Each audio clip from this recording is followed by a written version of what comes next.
Hi team, I hope you're doing well. This is the second video that I'm going to post. We're going to be looking at the applicant for this round.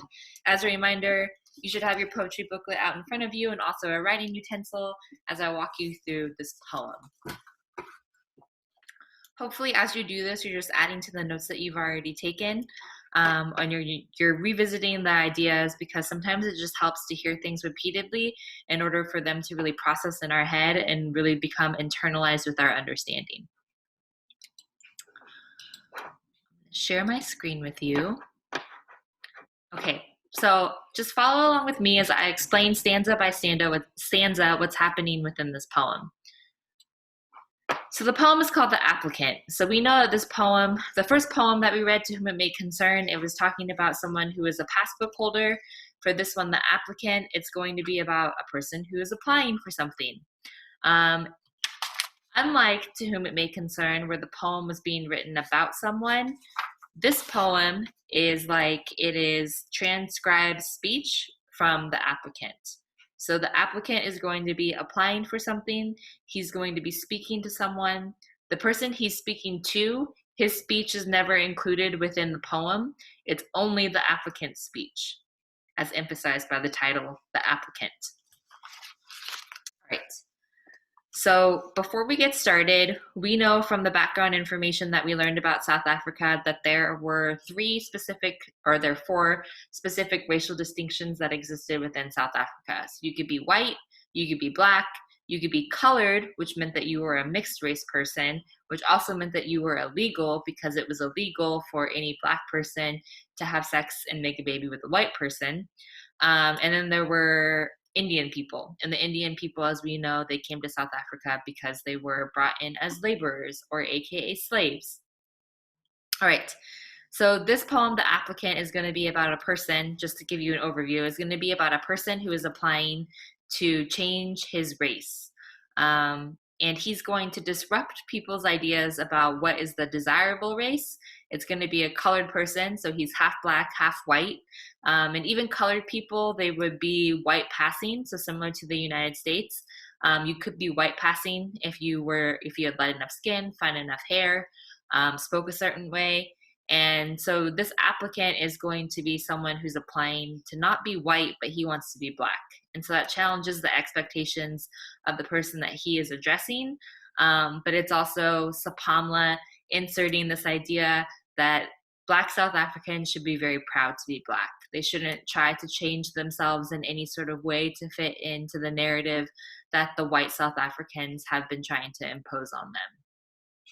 So it starts off by saying Jamneer. And when we Googled that in class, we found out that it means yes, sir. So that's how we know that he's speaking to someone. So he starts off by saying that, yes, sir, I qualify.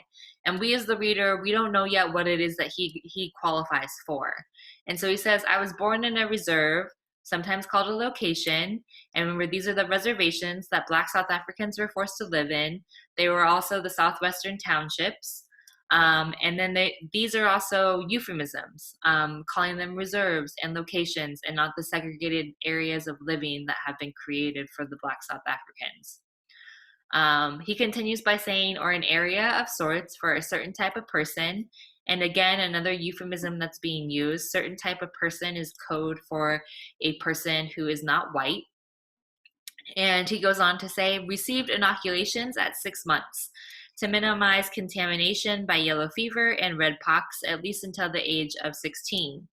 So this could be very literal that the speaker is talking about, that he received some sort of inoculation or vaccination at 6 months to minimize the contamination of yellow fever and redpox.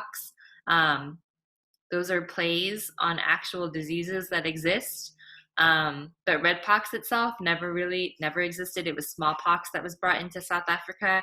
And so he's doing this play on words to not only say that in those areas he was vaccinated against these different diseases that were brought in when they were all forced to live together, but that he also started to become trained in his mind. He became indoctrinated into this idea that minimized his chance of yellow fever and redpox, at least until the age of 16. And those are euphemisms or code for any sort of racial mixing that happened. All right, he continues and says, John Manier, I admit, there's a fair spread, almost epidemic, I'd say, of our special kind of redpox. So this is where we start to maybe think that maybe he is a mixed race person, that he is like what we call in the United States red boned, a mixed race person, and he's calling it redpox in this instance. And so he's saying there are actually a lot of people like me. It's almost like an epidemic, it's spreading everywhere.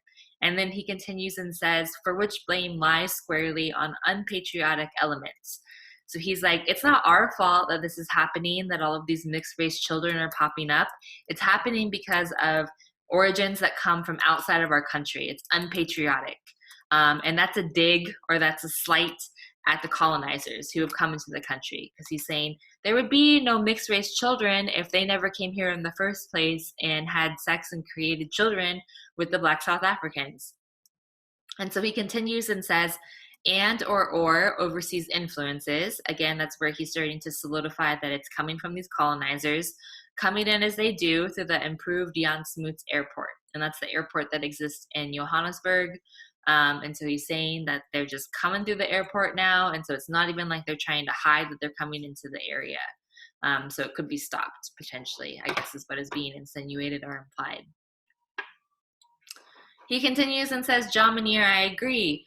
Findings by the English press disturb. And this is where we also know that the speaker is saying something, but we never get to hear what it is that the other speaker says. Sorry to clarify that.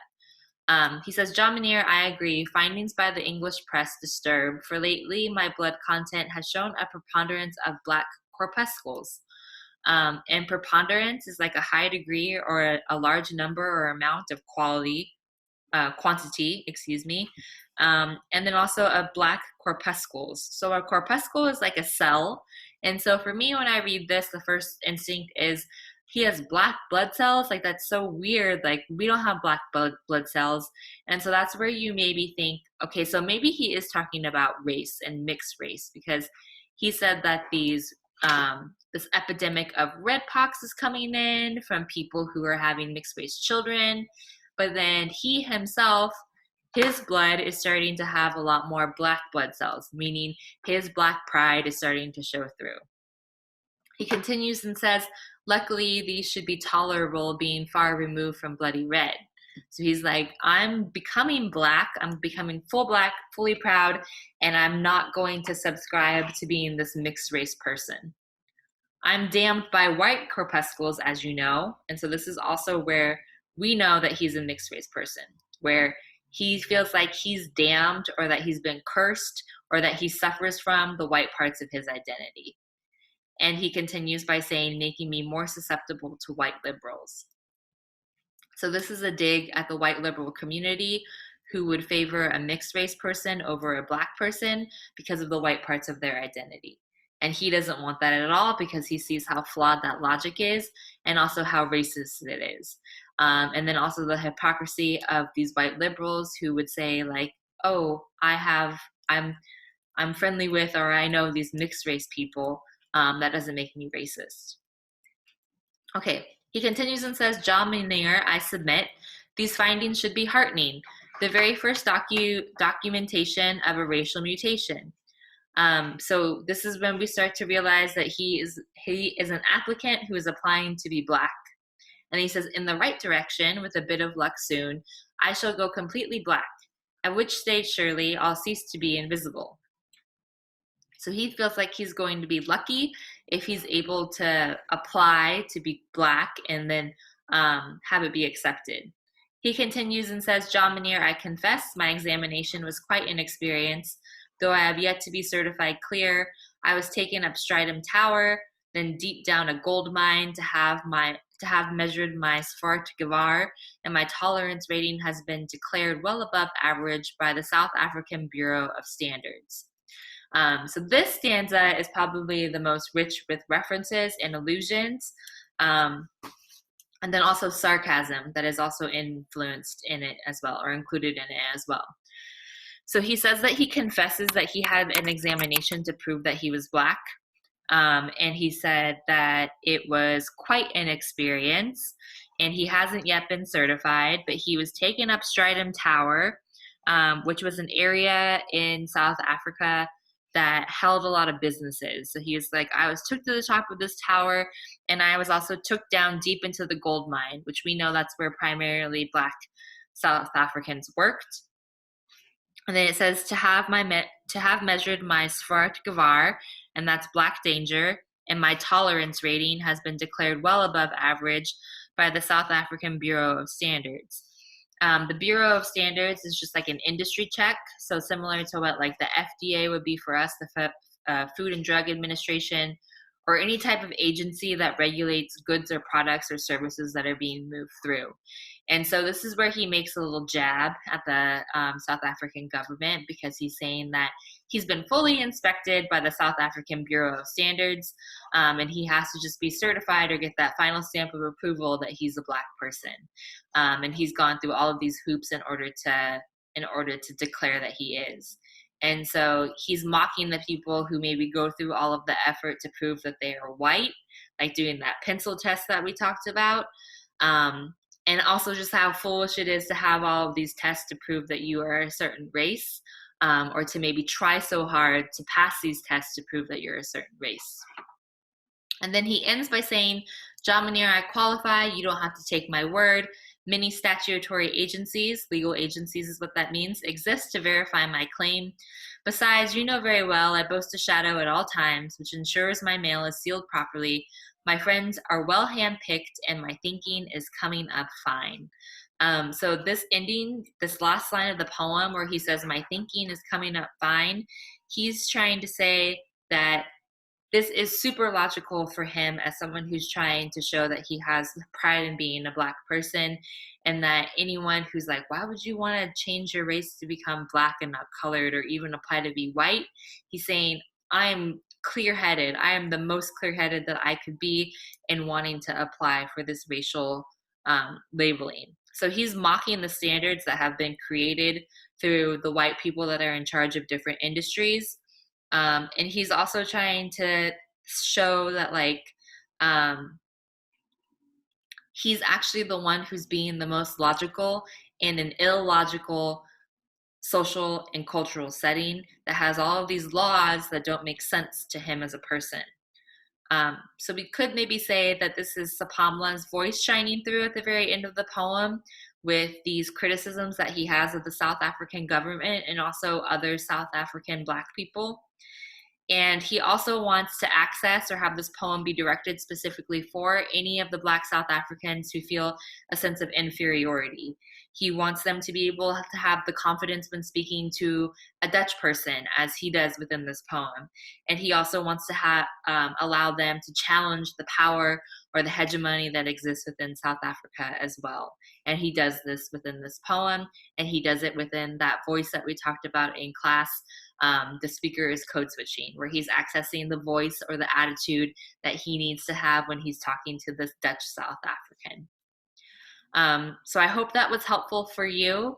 You can, again, go back and re-listen to this or re-watch this as you move through the poem. Don't forget to add your annotations to your copy of your poetry book and then submit them on Canvas. Thank you.